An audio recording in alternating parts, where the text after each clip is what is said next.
ഇഞ്ചിയിലെ നീര് പോയിട്ട് ബാലൻസ് ആവുന്ന ഭാഗമില്ലേ, ആ ഒരു അവസ്ഥയിലായിരുന്നു 4 ദിവസമായിട്ട് ഞാൻ. ആദ്യത്തെ 3 ദിവസം നല്ല കഠിനമായിരുന്നു. 4ാമത്തെ ദിവസം ആയപ്പോഴേക്കും ഇച്ചിരി ഓക്കെ ആയിട്ട് വരുന്നുണ്ട്. ഇച്ചിരി ഒന്നുമല്ല, നല്ല രീതിക്ക് ഓക്കെ ആയിട്ടുണ്ട്. കാരണം ആദ്യത്തെ 2-2.5 ദിവസത്തോളം എടുത്താണ് കട്ടിലേന്ന് എണീപ്പിച്ചോണ്ടിരുന്നത്. എന്നിട്ട് ഡോക്ടർ വന്ന് ചോദിക്കുന്നുണ്ടായിരുന്നു, ഇത് സിസേറിയൻ പോലെ ഉണ്ടല്ലോ എന്ന്. എന്തായാലും കുഞ്ഞും ചേച്ചി ബാവയും ഞാനും അപ്പൂസും എല്ലാരും ഹാപ്പി ആയിട്ടിരിക്കുന്നു. സ്റ്റോറി ചോദിച്ചിട്ടും ഇപ്പോഴത്തെ സിറ്റുവേഷൻ ചോദിച്ചിട്ടും ഒക്കെ ഒരുപാട് മെസ്സേജ് വരുന്നുണ്ട്. അതിനൊക്കെ ഞാനും അപ്പൂസും ഒക്കെ റിപ്ലൈ ഒക്കെ തന്നിട്ടുണ്ട്. ഒരുപാട് പേർക്ക് റിപ്ലൈ തരാനുണ്ട്.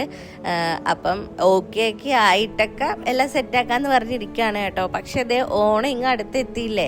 ഓണം ആയപ്പോഴേക്കും നമ്മുടെ ബിസിനസ് അവിടെ സൈഡിൽ ഒതുങ്ങിയിരിക്കുകയാണ്. 4 ദിവസമായിട്ട് നമ്മൾ അതിലോട്ട് തൊടുന്നേ ഇല്ല. മാമാടി പേജുള്ള കാര്യം നിങ്ങൾ മറന്നു പോയിട്ടുണ്ടാവും അല്ലേ. ഇപ്പം ഓണം കളക്ഷനൊക്കെ നമ്മൾ ക്ലിയറൻസ് സെയിൽ ഓഫർ ഇട്ടിട്ടുണ്ട് കേട്ടോ. നിങ്ങൾക്ക് കൂടുതൽ ഡീറ്റെയിൽസ് അറിയണമെങ്കിൽ വാട്സപ്പിൽ ഒന്ന് മെസ്സേജ് അയച്ചേക്കണേ. സെറ്റ് സാരിയും കാര്യങ്ങളും ഒന്നും നമ്മൾ എന്തായാലും ഓണത്തിന് മാത്രമല്ലല്ലോ കൊടുക്കുന്നത്. നമ്മൾ നോർമൽ ടെമ്പിൾ വിസിറ്റിനും പിന്നെ എന്തെങ്കിലുമൊക്കെ കാര്യത്തിനായിട്ട് നമ്മൾ വീണ്ടും യൂസ് ചെയ്യുന്ന സാധനമല്ലേ. 5 to 7 വർക്കിംഗ് ഡേയ്സിൽ നിങ്ങളുടെ കയ്യിൽ സാധനം കിട്ടും. കാരണം നമ്മുടെ കയ്യിൽ അവൈലബിൾ ആയിട്ടുള്ള സ്റ്റോക്കാണ് ക്ലിയറൻസ് സെയിലിൽ ഇട്ടിട്ടുള്ളത്.